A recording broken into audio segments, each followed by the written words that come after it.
तो हेलो दोस्तों, कैसे हैं हमारे इंटरमीडिएट के छात्र एवं छात्राओं। तो आज हम पढ़ेंगे क्लास 12 के पॉलिटिकल साइंस के चैप्टर 1, जिसका नाम है शीत युद्ध का दौर।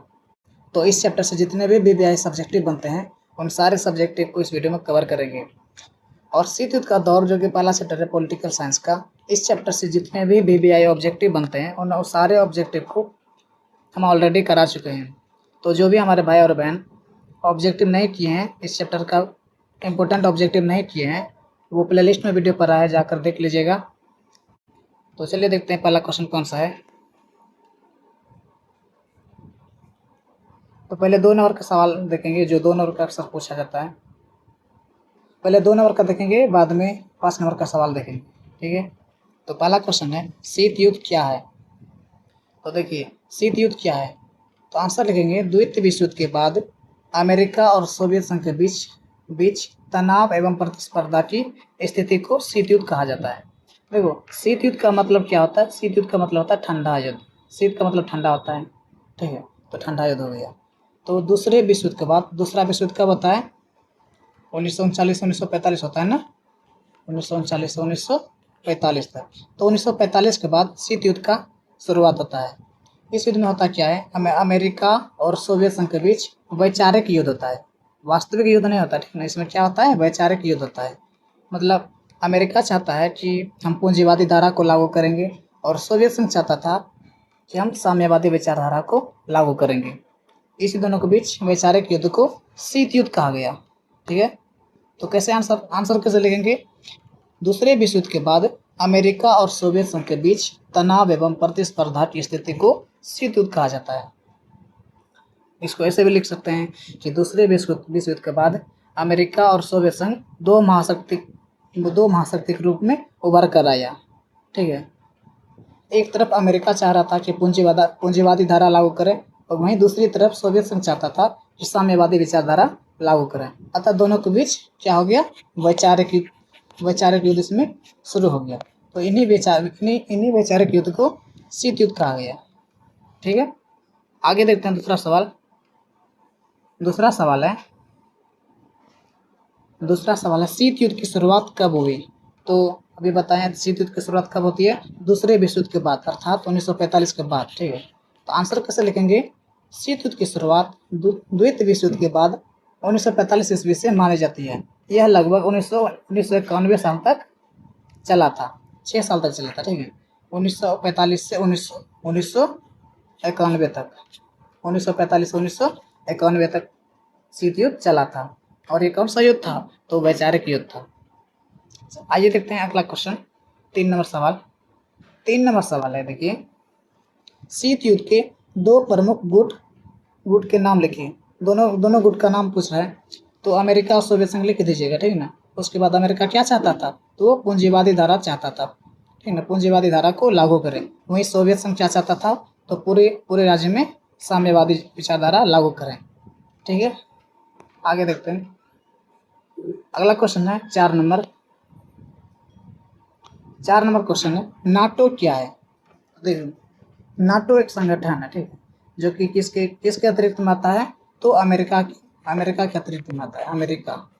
नाटो क्या है, नाटो एक सैन्य संगठन है जिसकी स्थापना 4 अप्रैल, मैं यहाँ पर लिख देना, 4 अप्रैल 1949 ईस्वी में अमेरिका एवं उसके सहयोगी देशों ने की थी। इसका उद्देश्य साम्यवादी को रोकना था, ठीक है, ऐसे लिख दीजिएगा आंसर। आगे देखते हैं 5 नंबर का सवाल है, वार्सा संधि क्या है। तो आइए देखते हैं, वार्सा संधि क्या थी। तो आंसर कैसे लिखेंगे, तो पहले यहाँ पे ये समझ लो कि नाटो किसके अतिरिक्त में था, नाटो था अमेरिका की तरफ, अमेरिका का संगठन था, अमेरिका का। और वार्सा संधि किसका था, तो ये सोवियत संघ का संगठन था, सोवियत संघ का एकमात्र संगठन था, क्या, वार्सा संधि। इसे कब लागू किया गया था, तो 1995 में। आंसर कैसे लिखेंगे, देखो आंसर कैसे लिखते हैं, वार्सा संधि 1955 ईस्वी में सोवियत संघ एवं उसके सहयोगी देशों द्वारा बनाई गई थी, एक सैन्य संधि थी। यह नाटो के विरोध में बनाई गई थी, ठीक है।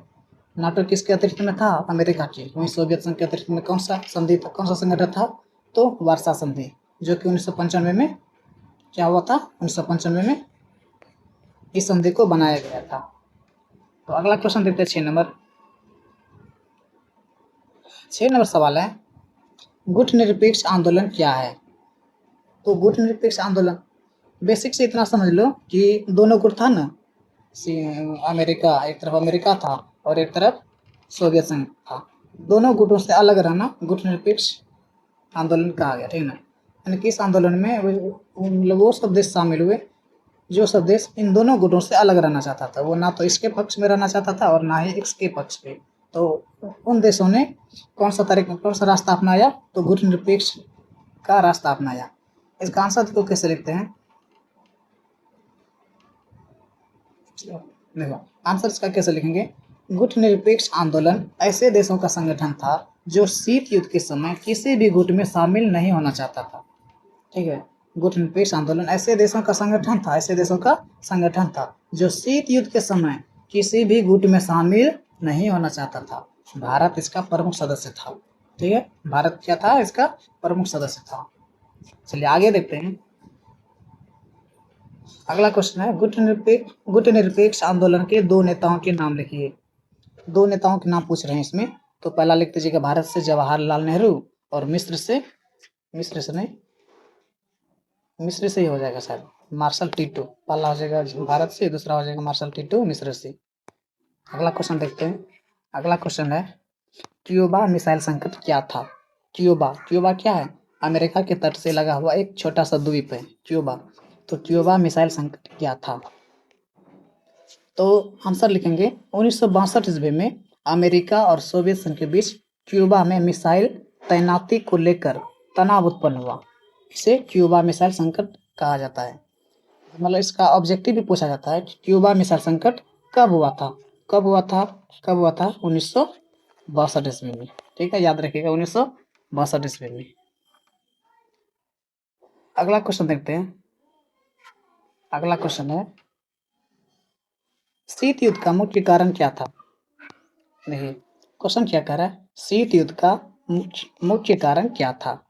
तो आंसर कैसे लिखेंगे, शीत युद्ध का मुख्य कारण अमेरिका और सोवियत संघ के बीच वैचारिक मतभेद था। अमेरिका पूंजीवादी तथा सोवियत संघ साम्यवादी का समर्थक था। बस हो जाएगा, ठीक। चलिए देखते हैं आगे। अगला क्वेश्चन है, द्विध्रुवीय विश्व से क्या आशय है। तो आंसर देखो कैसे लिखेंगे,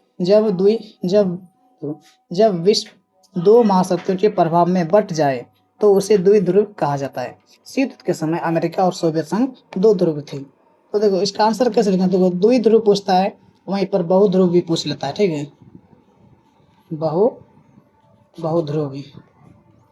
बहुध्रुवी भी पूछ लेगा कि बहुध्रुवीय विश्व क्या है।